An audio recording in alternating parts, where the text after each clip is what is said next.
आज फलाफल की रेसिपी मैं गुजराती में बताऊंगी। ऑलरेडी हिंदी में मैंने अपने चैनल पर पोस्ट की हुई है।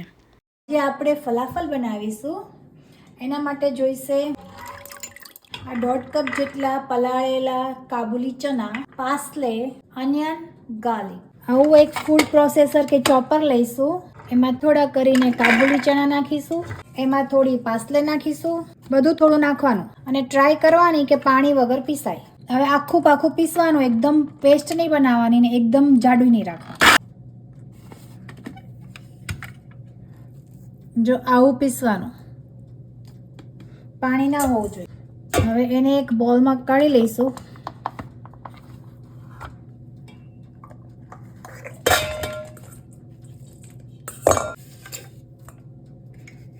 હવે જ રીતે પાછું બાકીનું રહ્યું છે એવી જ રીતે પીસતા જઈશું. થોડું થોડું બધું નાખવાનું. આ એકદમ ઓથેન્ટિક ફલાફલ છે. આ જ રીતે બનાવશો તો બહાર જેવા મળે છે ને એવા જ થશે. થોડીક અનિયન, થોડું ગાર્લિક. હવે પાછું પીસી કાઢીશું. હવે જે લાસ્ટ તમે પીસો ને એમાં તલ લેવાના અને નાખવાના. તલ જેટલા વધારે હોય મજા આવશે. તલ નાખીને 2 આટા ફેરવવાના એટલે તલ થોડા તૂટી જાય પણ ભૂક્કો ના થાય, જેને લીધે જ્યારે ફ્રાય કરો કે જ્યારે બેક કરો તો ફૂટીને તલ બહાર ના આવે. બસ આટલું જ ફેરવવાનું.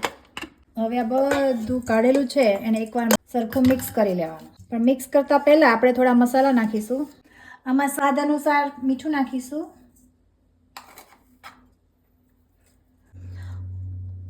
આ મરીનો પાવડર છે, થોડો નાખવાનો. તીખું કરવું હોય તો વધારે નાખવાનો. અને હવે મીઠું નાખ્યું છે એટલે જે ઓનિયનને નાખી છે ને થોડું પાણી છોડશે, થોડુંક આમાં પાણી છૂટશે. એટલે એના માટે 2 ચમચી ચણાનો લોટ નાખવાનો છે, એટલે એ જે બધું પાણી છે એ સોક થઈ જાય. બધું મિક્સ કરીશું. આમાં બેકિંગ સોડા નાખવાની જરૂર નથી. બેકિંગ સોડા નાખશો જો બેક કરવું હોય તો વાંધો નહીં, પણ તમે ફ્રાય કરવું છે અને બેકિંગ સોડા નાખશો તો આ જે ફલાફલ છે બહુ જ ઓઇલ પીસે અને ઓઇલી થઈ જશે. આ જે ફલાફલ ફ્રાય નથી કરવાની પણ બેક કરવાની છું. બધું મિક્સ કરી અને ફલાફલ વાળીશું.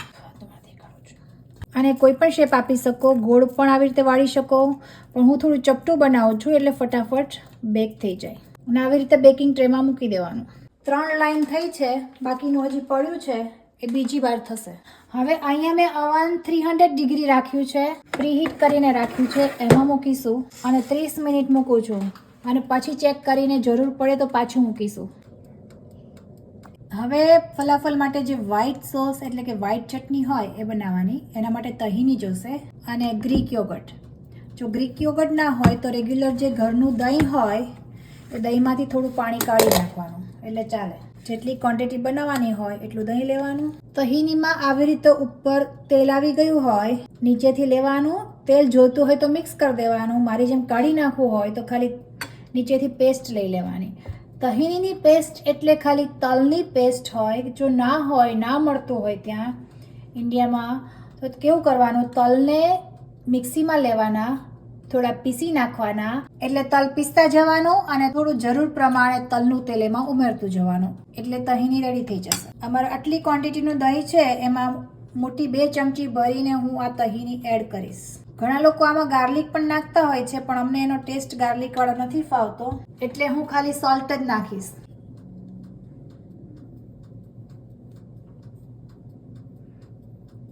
બ્લેક પેપર પણ નખાય. તમને થોડું લિક્વિડ વધારે જોતું હોય તો દહીંમાંથી પાણી ઓછું કાઢવાનું, અથવા તો ગ્રીક યોગર્ટ વાપરો તો આમાં થોડું પાણી નાખી દેવાનું. અને થીક આવી પેસ્ટ બનાવી હોય તો કશું નહીં કરવાનું, ખાલી મિક્સ કરી દેવાનું. મને થોડું જાડું લાગે છે એટલે સેજ પાણી નાખીશ. આ રેડી. જો આપણા ફલાફલ તળીને આપણે રેડી કર્યા હોય ને એવા જ થઈ ગયા છે. ક્રિસ્પી પણ એવા જ છે અને અંદર સુધી ચડી ગયા છે. હવે તમારા રેડી થયેલા ફલાફલને જો ફ્રીઝ કરવા હોય તો આ જ્યારે એકદમ ઠંડા થઈ જાય એટલે એને ઝીપલોકમાં ભરી અને ફ્રીઝ કરી દેવાના. અને ફ્રેશ ખાવા હોય તો આને ફ્રેશ ખાવાના. આવા એક જાળીવાળા રેકમાં લઈ લઉં છું. એટલે નીચે સ્ટીમ થઈને સોફ્ટ ના થઈ જાય.